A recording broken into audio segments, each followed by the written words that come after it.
मोदी जी आए थे तो उन्होंने कहा कांग्रेस मुक्त भारत, याद है आपको नारा?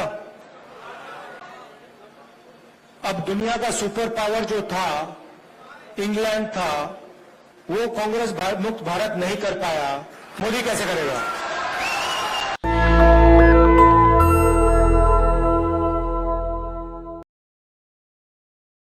मोदी जी आए थे तो उन्होंने कहा कांग्रेस मुक्त भारत, याद है आपको नारा? अब दुनिया का सुपर पावर जो था इंग्लैंड था, वो कांग्रेस मुक्त भारत नहीं कर पाया, मोदी कैसे करेगा?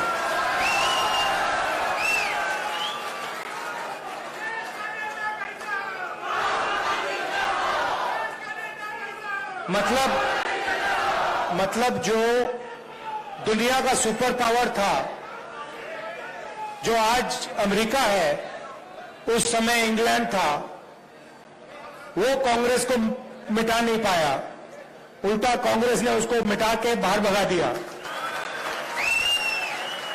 और मोदी जी सोचते हैं कि उनका और अदानी जी का रिश्ता कांग्रेस को मिटा देगा। मतलब सोचते हैं कि अदानी जी का पैसा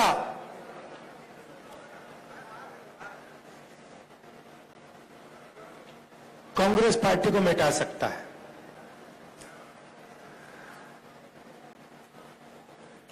आपने देखा होगा कल दो दुनिया के सबसे बड़े फाइनेंशियल न्यूज़पेपर्स ने कहानी लिखी। शर्म की बात है, कहानी में लिखा था $1 बिलियन हिंदुस्तान से अलग अलग देशों में गया, वहां से वापस आया। अखबार में लिखा था कि मोदी जी का अदानी जी के साथ बहुत करीब रिश्ता है, पुराना रिश्ता है। पूरा देश समझ रहा है, सिस्टम बहुत सिंपल है। पैसा इधर से जाता है, अदानी जी की शेयर प्राइस बढ़ाई जाती है, पैसा वापस आता है, और उसी पैसे से अदानी जी हिंदुस्तान का इंफ्रास्ट्रक्चर, हिंदुस्तान के एयरपोर्ट्स, मुंबई का एयरपोर्ट, अब यहां पे सोच रहे हैं, पता नहीं कौन सा सपना देख रहे हैं कि यहां आके धारावी में तमाशा करेंगे। देखिए, मतलब इनको धारावी क्या है, धारावी के लोग कैसे हैं, इनको ये अभी तक समझ नहीं आई बात। ये थोड़ी देर में कांग्रेस पार्टी इनको समझा देगी कि धारावी है क्या। जो सच्चा हिंदुस्तान है, जो जमीन का हिंदुस्तान है, जो गरीबों का हिंदुस्तान है, ये सोचते हैं उसको मिटाया जा सकता है। नहीं मिटाया जा सकता, गलत फहमी में है। थोड़ी सी मैं आपकी भी बात करना चाहता हूं। लोग कहते हैं, मीडिया में कहते थे कि देखिए कांग्रेस पार्टी में कोई दम नहीं है। अगर कांग्रेस पार्टी में दम नहीं है तो कर्नाटक में बीजेपी की पिटाई किसने की?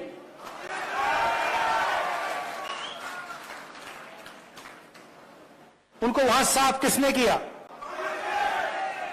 यहां पे महाराष्ट्र में कौन सी पार्टी खड़ी हुई है? हमारी पार्टी तो नहीं टूटी ना? हाँ, क्यों? क्योंकि देखो, आप विचारधारा की पार्टी हो। मैं आपको बताता हूं, आप विचारधारा की पार्टी हो। विचारधारा की पार्टी में और दूसरी पार्टी में क्या फर्क होता है? अगर हमने आप में से खून निकाला, आपके हाथ में से निकाला, आपके आप में से निकाला, तो उस खून का टेस्ट करेंगे हम, तो उसमें डीएनए एक ही मिलेगा। और वो किसी से डरता नहीं है, वो घबराता नहीं है।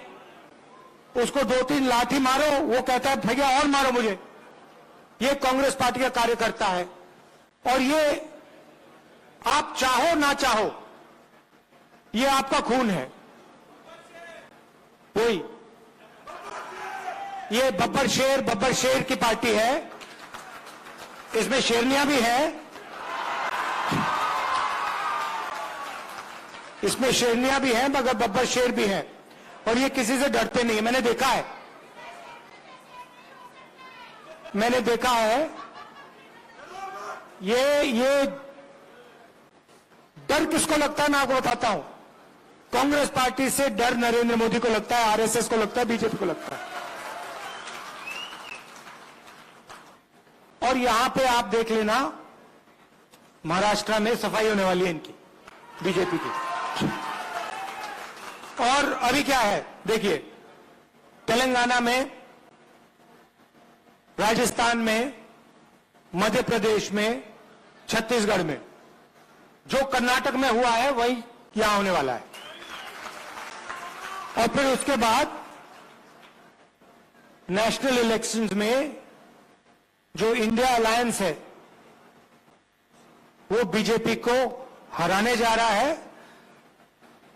चाहे मीडिया कुछ भी कह ले, चाहे हिंदुस्तान के सारे इंस्टीट्यूशंस को कंट्रोल करे, कुछ नहीं फर्क पड़ने वाला है। कांग्रेस पार्टी चुनाव को जीतने वाली है। और जीतेगी क्यों? ठीक है, सीनियर नेताओं की जगह होती है, तो आप जानते हो, होती है ना, मगर हमारी पार्टी को हमारा कार्यकर्ता जिताता है। और अगर इस पार्टी में एक कमी है जिसको सही करना है, तो जो कार्यकर्ता हमारे लिए खून पसीना देता है उसको सबसे पहले रिवॉर्ड मिलना चाहिए।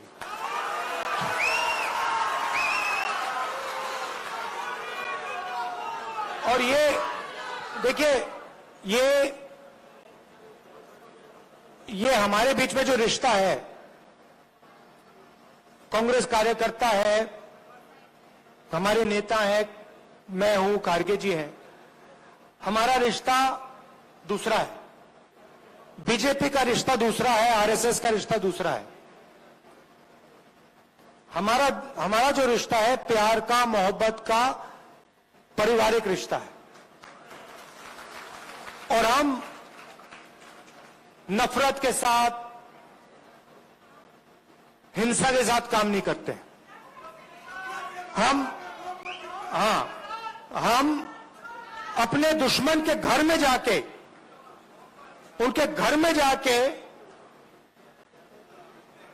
उनके नफरत के बाजार के अंदर हम मोहब्बत की दुकान खोल देते हैं। और ये हमारा तरीका है, ये हमारा तरीका है। आप देखिए, कभी मौका मिलेगा, कांग्रेस पार्टी को पार्लियामेंट में तो दिखाते नहीं है, आपने देखा होगा, मगर अगर एक झलक दिख जाए, मौका मिल जाए, 1 सेकंड के लिए वो दिखा दें, तो आप देखना हमारे पार्टी वाले जो होते हैं वो मुस्कुराते हैं, हंसी मजाक करते हैं। आप देखना, पार्लियामेंट में देखना। और जो बीजेपी आरएसएस वाले होते हैं वो नरेंद्र मोदी जी ऐसे बैठते हैं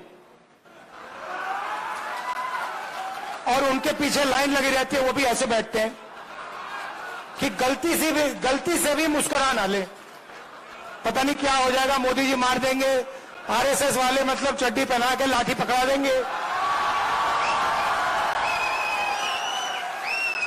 मतलब उनको जिंदगी जीना नहीं आता। वो सब घर से भाग जाते हैं। मैंने एक दिन अपने कार्यकर्ताओं से पूछा, देखिए आप में से 100-200 लोग थे मैंने उनसे पूछा, भैया एक बात बताओ, आप में से कितने लोग घर छोड़ के भागे? मैंने पूछा, 110 120 लोग थे। एक लड़के ने हाथ उठाया। मैंने कहा, अच्छा एक बात बता, भागा था मगर वापस आया? कहता है हां। मैंने कहा क्यों? पापा और मां, मेरे पापा और मां मुझसे प्यार करते हैं, मुझे दर्द हुआ इसलिए मैं वापस गया। अब आप एक काम कीजिए, किसी भी आरएसएस के कार्यकर्ता से पूछ लीजिए, 100 का ग्रुप होगा तो उससे पूछ लीजिए, भैया आप एक बात बताओ, आप में से कितने लोग घर छोड़ के भागे? सारे हाथ उठा देंगे, तो सब भागे। फिर पूछना, भैया वापस कितने गए? एक हाथ नहीं उठाएगा। क्यों? क्योंकि इनको पहले से नफरत इनके दिल में डाली जाती है। हमारे दिल में दूसरे लोगों के लिए मोहब्बत है, प्यार है, इज्जत है, रिस्पेक्ट है। उनके दिल में नफरत है। अब बड़ी मुसीबत है, अब हम कुछ कर नहीं सकते। अब अगर नफरत को मिटाना हो, जैसे मान लीजिए आपके दिल में नफरत है, मैं उसको नफरत से मिटा सकता हूं क्या? सवाल नहीं उठता। मैं मतलब 100 साल लगा दूं, अगर इनके दिल में नफरत है, ये मुझसे नफरत करते हो, मैं इनसे नफरत करूंगा, नफरत कभी नहीं मिटेगी। मगर अगर इनके दिल में नफरत है और मैं इनके पास चला गया, मैं गले मिल गया, कहा भैया बात क्या है, इतने गुस्से में क्यों हो, नफरत क्यों है, थोड़ा सा प्यार दिखा दिया, नफरत मिट जाएगी। सही बात है ना? तो उनका काम नफरत करने का है, हमारा काम मोहब्बत करने का है। उनसे भी, उनको भी नहीं छोड़ना। मतलब हमारे यहां पे तो मतलब मोहब्बत की दुकान खुली हुई है, सुपरमार्केट खुला हुआ है यहां पे, मगर हमें उनके बाजार के अंदर घुसना है, उनके घरों में जाना है और उनके घरों के अंदर मोहब्बत की दुकान खोलनी है। ये आपका काम है, प्यार से। मुझे बहुत अच्छा लगता है, आपसे यहां मौका मिला है बात करने का, बहुत अच्छा लगता है। मुझे ऐसे लगता है कि मैं अपने घर में बैठा हूं, जैसे मैं मां से, प्रियंका से बात करता हूं, वैसा ही लग रहा है कि देखो मैं घर आया हूं, परिवार से बात कर रहा हूं। और आप लोगों के बिना, मैं बता देता हूं, आप लोगों के बिना ये पार्टी नहीं चल सकती। आपके ड्रामे भी होते हैं, वो भी मैं जानता हूं। हर परिवार में कोई रूठ जाता है, गुस्सा हो जाता है, ड्रामा कर लेता है, वो हमारा सिस्टम है, थोड़ा थोड़ा ड्रामा चलता है हमारा, कोई बड़ी बात नहीं है। कोई उदास हो जाता है, कोई गुस्सा हो जाता है, वो हमारा सिस्टम है। मगर चुनाव के समय मिलकर काम करना है, ठीक है? और जब भी आप चाहो, मुंबई मुझे बहुत अच्छी लगती है, महाराष्ट्र बहुत अच्छा लगता है। ये कांग्रेस पार्टी का, जब मैं भारत जोड़ो यात्रा में चला, मुझे बात समझ आ गई। जैसे जो एटम होता है ना, उसमें न्यूक्लियस जो होता है ना, न्यूक्लियस सुना आप? न्यूक्लियस, ये महाराष्ट्र जो है कांग्रेस पार्टी का न्यूक्लियस है, यहां से शुरू हुई है। तो अगर इसको मजबूत बनाना है तो ये यहीं से होगा। आप सबका दिल से बहुत बहुत धन्यवाद, थैंक यू, जय हिंद। नेशनल दस्तक की आपसे गुजारिश है कि अगर इसको बचाना चाहते हैं तो नेशनल दस्तक को सब्सक्राइब करने के लिए रेड कलर के सब्सक्राइब बटन को दबाएं, फिर बेल आइकन की घंटी दबाएं। नेशनल दस्तक को बचाने के लिए बहुत जरूरी है कि हर खबर को शेयर करें, लाइक करें, कमेंट जरूर करें।